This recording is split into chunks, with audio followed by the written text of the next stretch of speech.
Good evening, everybody. Thanks for attending this meeting of the South Ribble Borough Council Cabinet on today, Wednesday, the 13th of March, 2024. As usual, before we start the meeting, I'd like to outline some housekeeping rules. There are no planned fire alarms, so if an alarm does sound, please leave the emergency exits behind us. Can I now request that all mobile phones are switched to silent or preferably switched off? Thank you. As usual, we'll now start as well with introductions. I'm Councillor Paul Foster. I'm the leader of the council and I'm the chair of the cabinet. I'm Councillor Aniela Belinsky-Gelder, the deputy leader and the cabinet member for neighbourhoods and waste services. Good evening, everybody. I'm Councillor Matthew Tomlinson. I'm the council's cabinet member for finance, property and public protection. Good evening all. Councillor Colin Sharples, cabinet member for customer services and digital. Hi everybody, I'm cabinet member for communities, leisure and wellbeing and councillor for Bamber Bridge East. And my name is Claire Hunter. Evening everybody, Councillor Ian Watkinson, cabinet member, and I'm reading this, planning, business support and economic development. Good evening. Thanks, councillors. And then start with the chief exec, please, the officers in attendance. Hello, I'm Chris Sinnott. I am the council's chief executive. Good evening, it's Chris Moister and I'm the Director of Governance and Council Monitoring Officer. Good evening, Sarah Bullock, Deputy Chief Executive. Good evening, Asim Khan, Director for Customer and Digital Services. Good evening, Caroline Wolfenden, Director of Change and Delivery. Good evening, Gail Wooden, Director of Property and Planning. Coral Asprey, Democratic Member Services Officer. Right, thank you to all the officers. So members of the cabinet are required to attend in person here in the Civic Centre with officers. Other members of the council are also present and are also dialed in via the Teams link to observe and participate in the meeting. Please all do note that the meeting is recorded, and is live streamed on YouTube. The web link for this can be found on the council's website. Any members that are dialing in via Teams are asked to keep the microphones on mute and only unmute when invited to speak. Thank you. Before we do move on to the agenda, it's my pleasure to invite Councillor Colin Sharples onto the cabinet. Welcome, Colin. But also publicly thank Councillor James Flannery, who due to work commitments is no longer able to support us. I'd like to thank Jay for his personal support and diligent efforts for everything over the last 2 years, and look forward to still working closely with James within the Labour group and on the council.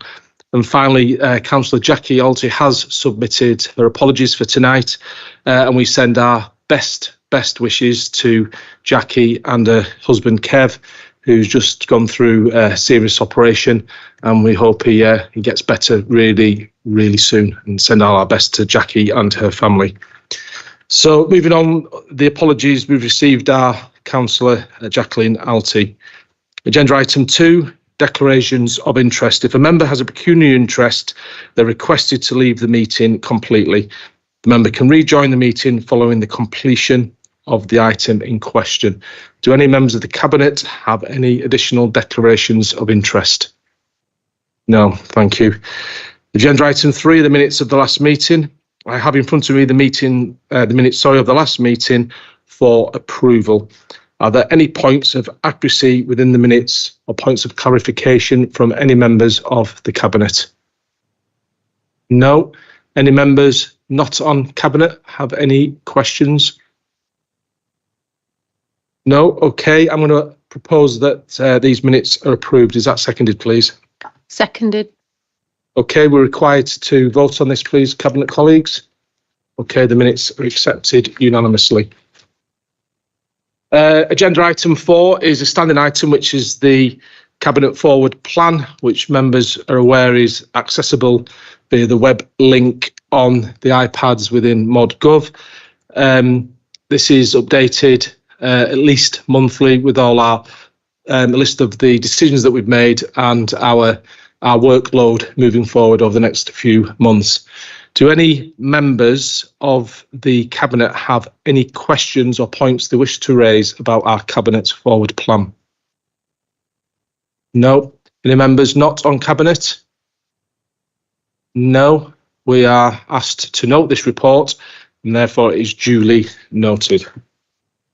Okay, the next agenda item is for us to review is the Q3 Performance Monitoring Report 2023-24, basically from the performance of the authority from 1st of October through to the 31st of December last year. Colleagues will be aware that I sat in front of the Scrutiny Committee on this and answered the queries of the committee. There are a few points that were raised that we'll go through in a second. But basically, it's my pleasure to report to Cabinet that during Q3, the performance of the authority continued to be strong. There were no major deviations or changes from the previous quarter, and there were two issues that the officers had highlighted, both of which I'm confident have subsequently been resolved or are in the process of being resolved. The first one was that of the Leyland Town deal, and the fact that the Leyland Town deal, due to the land assembly and acquisition that we were going through, was showing a delay to the programme. Subsequently, you'll all be aware, as you sat through an update at the last Cabinet meeting, that we've addressed those items now, where there was detailed confidential presentation to not just the Cabinet, but all members of the Council that wish to attend. And we have dealt with the issues that we were faced, and we're confident now that we're back on programme. And I'm hoping to bring to Cabinet in the next month or three, the revised procurement strategy and programme for the delivery of the Leyland Town deal in full to be delivered by Easter 2026. And the other issue, which I'm quickly looking for, that I wish to report on, was the delays, I think it was, to the... Who's that? Let's speak them. Okay. Was the Jubilee... was the Jubilee Gardens, which is now back on track, as all members will be aware. So I was asked a wide-ranging number of questions at the Corporate Performance and Budget Scrutiny Committee, and there were one or two recommendations that we need to consider here. And if Cabinet are okay, before I invite any questions, we'll just go through these quickly. So they asked for further information to be provided on the Community Assets Framework. Now, I know that's your portfolio, Councillor Tomlinson, and that's something that you've indicated you're bringing a report on assets in full to Cabinet and Council in the coming months anyway. And so we're happy to accept that recommendation, aren't we, that when that information is available, we'll submit that to the committee. They then said they look forward to receiving more robust information on the digital skills training indicator, CRM management system, and the printing strategy. So on that, I explained that the digital skills training indicators were slightly out of sync and not meeting their KPIs because of a reporting issue we have with two of our partner organisations that we're looking to deal with. And again, we can get that additional information across to the Scrutiny Committee, and I think that's best dealt with by an update in the Q4 monitoring report, Chris, along with some further information on the customer relationship management system, which again, I think the simplest way would be to just provide that additional data within the next monitoring report. And then the good old print strategy. So Councillor Colin Sharples will be glad to know, now he's on Cabinet, that this falls within his remit. So what we'd ask you to do there, Colin, is at the end of this year, if you can just pull a report together with ASIM and just it's going to be slightly challenging because we implemented this policy quite late on in the year, so the full benefits of the print strategy might not be there to see, but we could report back on what's happened in the final quarter, and then clearly through the quarterly reports we can keep the committee updated on the benefits there. So I accept. Are we all happy to accept those recommendations? Yeah. I then encouraged all members to attend a learning session on the South Ribble and Chorley Partnership Data Dashboard, and I'm pleased to report that that's actually happening on Monday. There's a lot of information in there, and I think all members will benefit from sitting through that, so happy to accept that. They commended the works of the Skills Factory project, again something I'm more than happy that we all endorse, and then they asked for further project reports with more detailed progress information on the Leyland Town deal and Jubilee Gardens. Now, again, we're happy to provide that information, but just to update members, those reports do come to Cabinet, and there are, in between now and the summer, there are more update reports coming to Cabinet.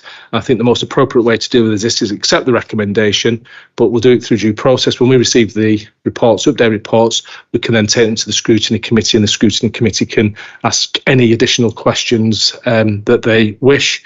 They also asked for more details on the number of people in temporary accommodation, and the reason for this was that the quarterly reports provide a snapshot on the day that the reports it's an average number, and we're all acutely aware that these numbers are changing sometimes daily.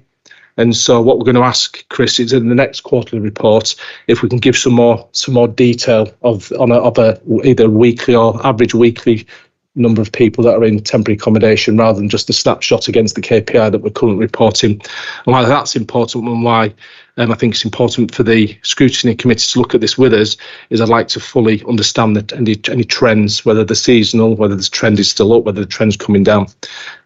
So happy to recommend that we accept that, or those recommendations, sorry. And then the final one was the interesting conversation I had regarding council tax and business rate collection. Now, I know you were listening to this, Matthew. Is there something you'd like to add to this? Because there was a statement made by a member of the committee that we were something like 25% behind on our collection rates of business and council tax, which is, I tried explaining that this just wasn't the case. I don't know if there's anything you want to add to that. You're right. I was listening, and I thought it was one of the most odd lines of questioning that I've seen for a while, actually. If members want to have a look at the table on page 24, and the indicator is about the collection of council tax and business rates. Now, the target is shown in the second column. The third column is where we were at the end of quarter two, and the third column is where we are now. Now, not surprisingly, as we collect council tax in instalments, at the end of quarter two, we were just over 50% in collection. It's not 50% because we collect 10, not 12, so it is slightly front loaded. But so we'd collected 56.94% actually council tax, and at the end of quarter three, it was 84.69. Now, I think the questioner, Councillor King, was conflating the two when they are actually two very separate figures. One's at the end of quarter two and one's at the end of quarter three. Now, I know in your response, you said that possibly the cost of living crisis was affecting it, and it didn't seem to, perhaps not surprisingly, take that as being possible. But our actual target for the end of quarter three, as you'll see, is 85.09% on council tax, and we've collected 84.69%. So it is behind, but it's behind to a tiny percentage, way less than 1%. And I think it's perfectly legitimate to say that some of that is down to the cost of living crisis. We all know that council tax is one of those debts that you have to pay. You have to pay your council tax, no matter how much you're struggling. That's if you ever go for any debt advice, one of the first things they advise you that you must pay is your council tax. And we do our best to assist people. There's, we apply the Fair Collection Charter. There's the Household Support Fund. We have CAB based in this office to assist people. So we will do everything we can, but it's to help people pay their council tax, not to not pay it, because they have to pay it.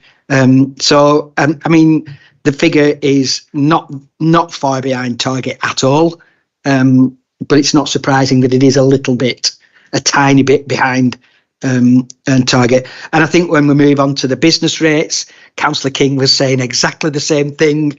I'm smiling. I'm being told to hurry up by the leader, but I'm just getting into my flow.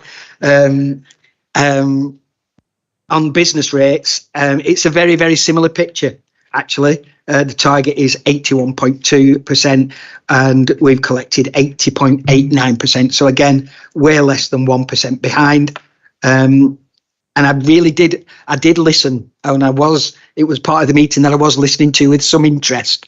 And I really did struggle to understand quite what Councillor King was referring to when he did say we were 25% behind at some stage. We've never been 25% behind. I don't imagine there's a council in the country that's ever been 25% behind in collecting council tax. I'm sorry, but the figures speak for themselves. Yeah, thanks, Matthew. So for absolute clarity, because obviously the scrutiny meeting was streamed live as well, there are no issues whatsoever, as Matthew has just confirmed, with our council tax, our business rate collection. And just for further clarity, and as me and Matthew were speaking about this before, the Lancashire leaders, we all met together a couple of weeks ago, and this is one of the areas we looked at. And on average, across Lancashire, so therefore probably across most authorities up and down the country, the collection rates for both business and council tax has reduced by about 0.6%. And that is directly attributable to the cost of living crisis, as you would expect. So thanks for answering that, Matthew. Right, I have nothing more to add on the monitoring report. Do any colleagues on Cabinet have any questions or points to wish to raise additionally on the monitoring report? Progress is good, it's sound. When we look at this in comparison with the financial reports that came forward to us at the previous meeting, we're in a good place. Considering where a lot of councils are up and down the country, South Ribble is in a strong position both in performance and financially, which is good to report. Okay, any members not on Cabinet? Councillor Pillinger. On that last point about the collection rates, Chair, I think part of the problem is that you've got a moving target each quarter. So I suspect that Councillor King was looking at the previous quarter column and using that as the comparison, where in actual fact, that figure for a quarter ago, the target would have been different. And that's not clear from the way the figures are reported. Yeah, we've gotten over our old target, Pete, and then we report quarterly where we are in meeting and meeting the target. So clearly in quarter one, we're going to be about 20 or 30% of the way, etc., etc. And we'll continue to explain it. And if I'm asked the question again, I'll hopefully have Councillor Tomlinson sat next to me and he can take that question on. Any other questions from anybody? Councillor Caleb Tomlinson. Yeah, thanks, Chair. I suspect he had a full grasp of this table and it was just a piece of political skullduggery. Thank you, Chair. Okay, thanks, Caleb. Anyone else online has any questions? Right, so we've been asked to note the report. It is duly noted, and we've also been, as I've gone through, we've had the recommendations from the scrutiny committee that we've accepted, and all bar the final one, which I think we've explained about the council tax collection rates thoroughly enough. Yep, all happy with that? Okay, thank you. Okay, agenda item 6 is the food waste collections, and this has been introduced by the Deputy Leader, Councillor Aniela Bielinski-Gelder. Thank you, Leader. This report is to approve changes to support the introduction of a new statutory food collections and undertake a public consultation on waste and recycling initiatives. So the government has legislated to introduce statutory food waste collections to try and increase our recycling rates. South Ribble is has got to take this up. They've been given a budget by the government to buy vehicles, and we also have to provide food caddies for residents, one for the kitchen, I think it's 7 litres, and one to sit outside the properties, and that's 23 litres. The report sets out a number of recommendations which facilitate the introduction of this mandatory weekly food collection to households by the 31st of March 2026. So that gives us 2 years to get everything in place, and we hope to achieve a government target of 65% recycling with this new scheme by 2035. The report also highlights the key elements for procuring the vehicles, the caddies, the liners, including funding and the risks associated with introducing the new service. So as the executive of the council, we understand that this is the most front-facing service that residents receive from the council. And so we need to make sure that when we introduce it, it's useful and people can use it easily, that they're happy to use it, and that it also meets the criteria in terms of collection rates and recycling, increase in recycling and things like that. But we also need to make sure it's affordable. The changes place new duty for local authorities and therefore fall under the government's new burdens funding, capital funding, which has been confirmed, and ongoing revenue cost funding is expected. Our officers at South Ribble have done a review of what we're expected to receive in terms of funding, and it looks like there might be a shortfall based on the modelling. So officers are going to write to government to ask to top it up to what we think we might need to introduce this new scheme. But moving forward, what we're actually asking this report is asking to procure the caddies, and that's to make sure that we're at the front of the queue, because all the councils around the whole country are going to be trying to do this. So there's going to be a lot of competition for the plastic containers and the vehicles as well. So residents will be provided by South Ribble with a small kitchen caddy and curbside caddy for collections. I'm just trying to think if there's anything else. So there's 11 recommendations. Do you want me to read them out now? Yeah. Okay. Okay, thanks, Aniela. We'll go through Aniela will read out the detailed recommendations at the end, so we're clear what we're voting on. Thanks for the introduction there, Aniela. I think there's a few points here that we've discussed, haven't we? This is government legislation that's currently going through, and I think given the fact that we're all aware that there is an impending general election, that we need to be cognizant of that, and any new government may change these requirements, and so we're aware of that. However, we are getting ourselves in front of the queue, for, as you say, for the vehicles and the caddies in the event that this policy is seen through. Also, Aniela, within the report, it does make reference to Farrington Waste Facility right in the heart of South Ribble, and Lancashire County Council's proposal as the disposal authority to use that facility for all food waste from Lancashire is something they haven't discussed with us. And we're all acutely aware with the challenges that the Farrington facility has had historically, particularly around odours. And this is a serious cause for concern for both this council and this cabinet. And there's a piece of work we're going to continue to undertake to try and get some level of consultation and discussions going with the county council, because whilst we fully and wholly support food collection and recycling and want to see all the rates improve, it's akin to a landfill site that's with a roof over it, right in the heart of our community. And there are a number of issues that we continue to have as an authority and as executive about that facility. As I say, they still haven't found it appropriate to consult with us about this, with the facility being in South Ribble. So that is an issue that is ongoing and something that we wish to continue dialogue with the county council. And my final point here, Aniela, is you mentioned about the consultation with the local community.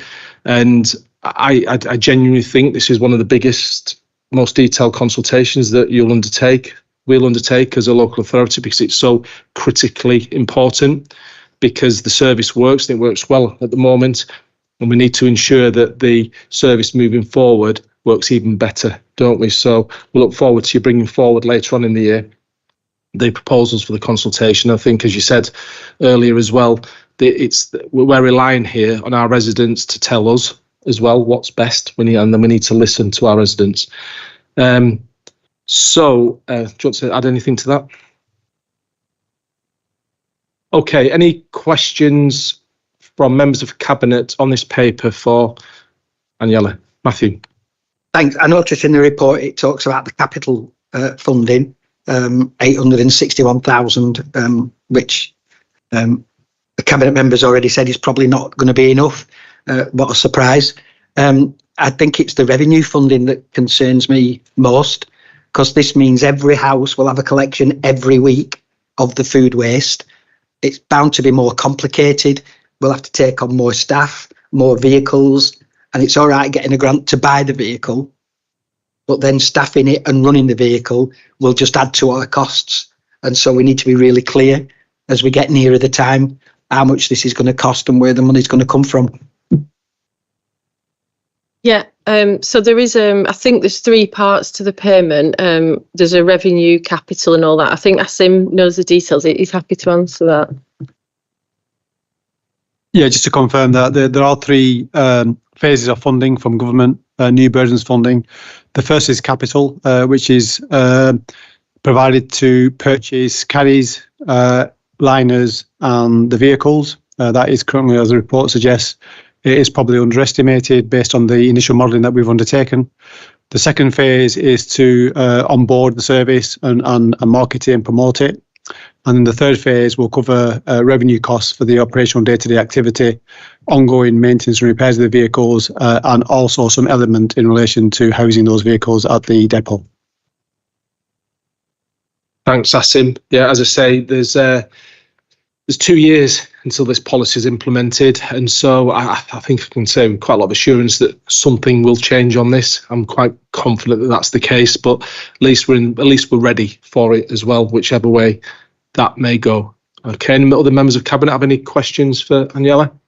No? Any members not on Cabinet? Councillor Keith Martin.